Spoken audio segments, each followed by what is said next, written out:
In this video, we will go over how to edit an assessment in the AFOLU non-permanence risk tool within the project hub. So we are on the edit assessment page, and let's start from the top. Here you will notice a preview report button. So if you click on this at any time, you'll be given a preview of the report in total with the selections that you have chosen. Close this. Download report downloads a PDF copy of the report with your currently updated selections, and help will bring up a page that links the user manuals, the guidance tool document, and once again the Excel spreadsheet in which the calculations are based on here. So let's close that. So here, this top bar on the page, you'll notice some information. A lot of this information we entered in on the create new assessment page previously, but the project ID and project name, the monitoring period, contact, organization, country, total internal risk, total external risk, total natural risk, overall risk ratings, as well as the net change in project's carbon stocks and total number of credits to be deposited in the AFOLU pooled buffer account. Notice the items with the pencil next to them are editable. So if I wanted to change the monitoring period date, I would click on the pencil, and let's say I wanted to change the start date. I could do so, and you see the reflected change in the date. You can also, at any point in time, change the contact, organization, net change in carbon stocks,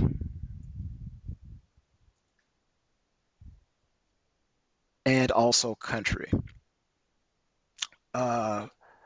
Warning in case you wanted to change the country, if you had progressed to the point to where you filled out the natural risk tab, changing the country, of course, changes some of the geology depending on the company. So if you change the country after you fill out this natural risk tab, the items that you have filled out in the natural risk tab will be cleared, and you will have to fill those out again according to the new country.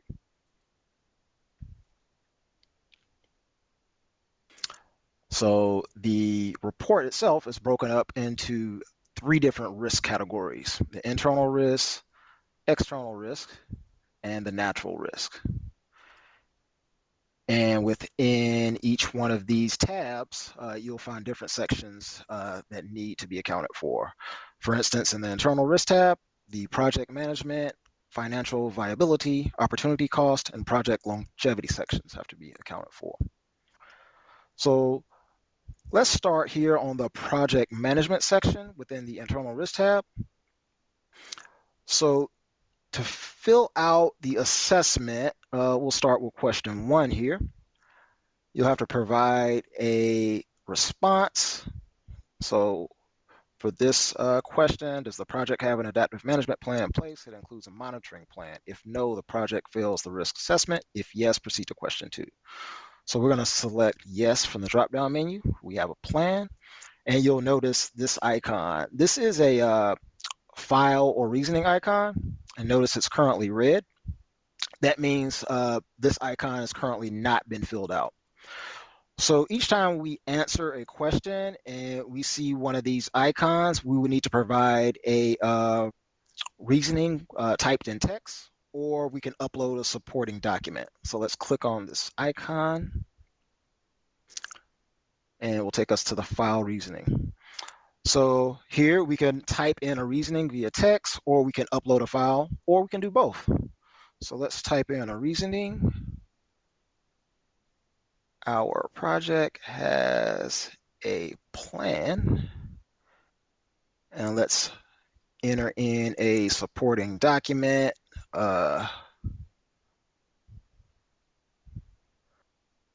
Supporting document. And notice we can either mark this document as private if we check this box, or if we leave it unchecked, this document can be made public. So let's make this private. And once we have everything filled out, we're just going to click on save. We get a notification saying the reasoning was sent successfully. And notice the reasoning icon changed from red to blue, which means that this reasoning has been filled out. So if we want to go back and change this, we can by clicking on the icon again. And notice that our attachment is still here, and it's marked with the private status as we select it to make that private. And here's our reasoning. Our project has a plan. We can go in further and update this if we like. Plan is laid out in the attached document.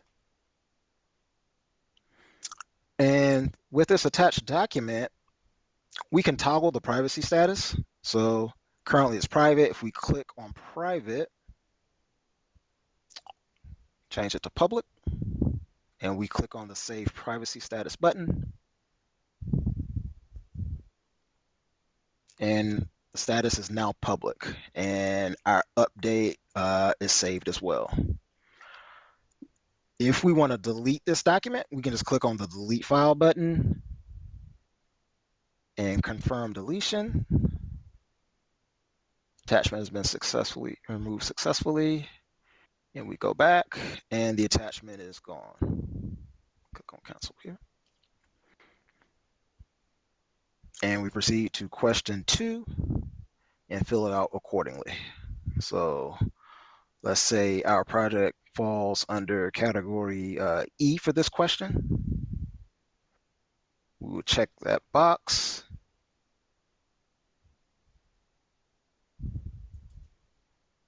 And then we would fill out the reasoning for this question.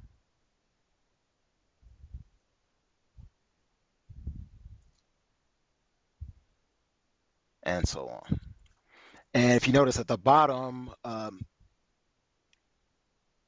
there's a formula that explains how the total score is calculated.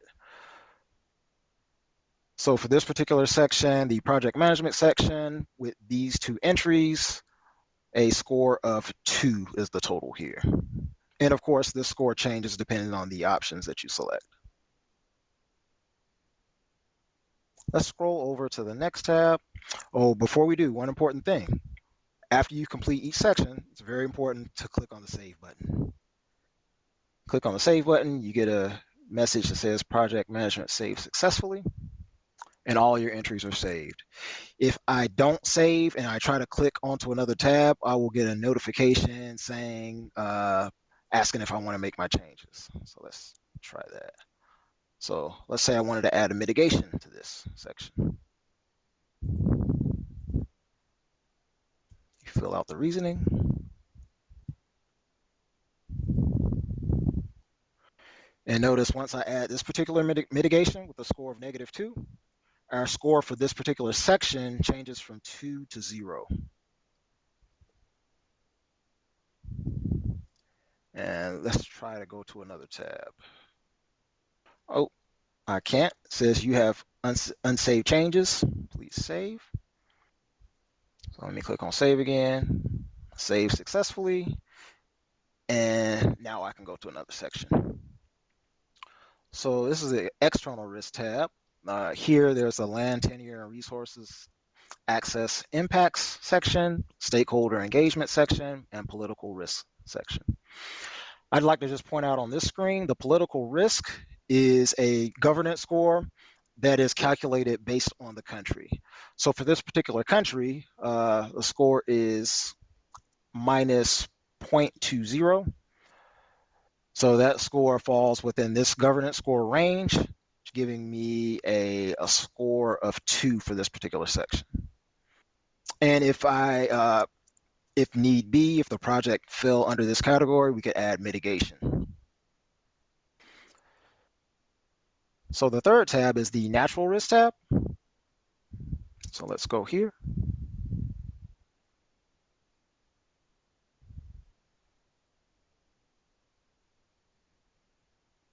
And the natural risk is, of course, based on historic natural risk and risks from projected future climate change and sea level rise impacts. So you would need to fill this table out: fire, pest and disease outbreaks, extreme weather, geological risk. If there were another risk factor, you could add that using the add new risk factor button, which you could just enter it in here. And notice in the future climate impact section, I would like to point out the reference region. Based on the country, there are pre-selected reference regions. You would just choose whichever region your project fell under, and the percentage of project area that the project falls under. So if your project is 100% in one region, you just select the region and then select 100%. For instance, if your project covered multiple regions, you could use the plus button to add a second region. So let's say this project was 50% in the Caribbean and 50% in North South America. So we could add that region and just use the percentage of 50 for Caribbean and 50 for North South America. And if we need to, we can always delete one of those. But the most important thing here is for the reasoning icon, you will need to provide a reasoning, and also a .shp file would need to be uploaded here.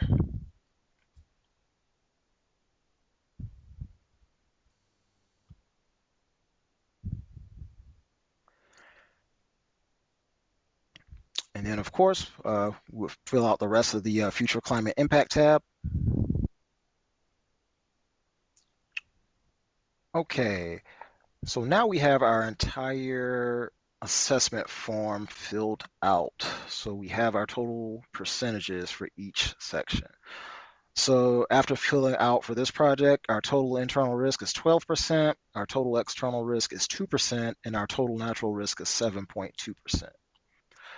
So the overall risk rating is determined by adding all three of these scores.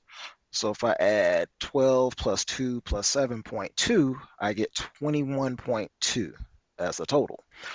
But the AFOLU tool, it rounds up. So in this instance, the scores add up to 21.2. So we round up the overall risk rating to 22%. So 22% is our total risk for this report. And it also, based upon the options that we filled out in the assessment, our total number of credits to be deposited in the AFOLU pool buffer account is reflected here. So this report is ready to be submitted. So here we'll hit the submit report button.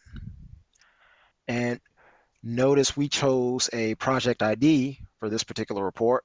If we had started without the project ID, after we hit this submit report button, we will be prompted to enter in a project ID. But since we already entered that in at the start,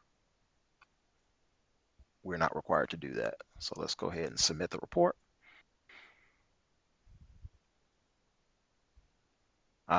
So we forgot something. Assessment for question 1, 2, 3, and 4 under project longevity is required. So if you forget something, you're not able to submit the report without having filled out everything. So let's go back to the project longevity section. That's on the internal risk tab.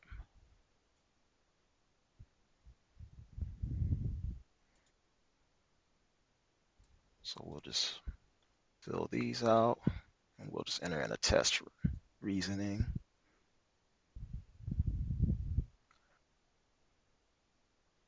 And let's go ahead and save.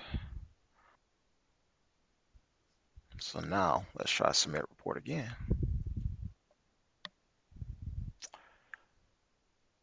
So everything has been filled out this time. Risk assessment submitted successfully, and the report is now in the submitted status. So that's how you create and submit a risk assessment. If you have any questions, feel free to reach out to us at hubsupport@vera.org. Thank you.